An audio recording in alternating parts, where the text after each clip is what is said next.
সকলকে শারদীয়ার শুভেচ্ছা ভালোবাসা। সবার পুজো ভালো কাটুক।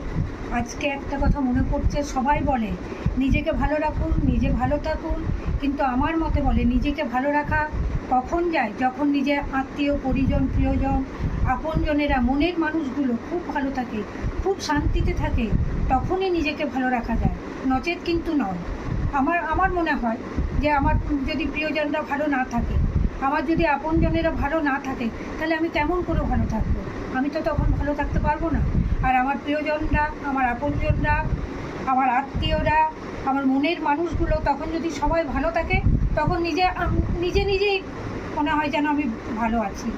আমার সাথে যদি একমত হয়, আমার মতামত তাই, তোমাদেরও যদি একমত হয়, তাহলে আমাকে কমেন্ট বক্সে জানাবে যে আমি কথাটা ঠিক বললাম না ভুল বললাম। কথাটা বলার পরও তো চিন্তা লাগে যে কথাটা ঠিক বলা হলো না ভুল বলা হলো। তাই তোমাদের উপর ছেড়ে দিলাম, আমি কথাটা ঠিক না ভুল বললাম, তোমরাই জানাবে।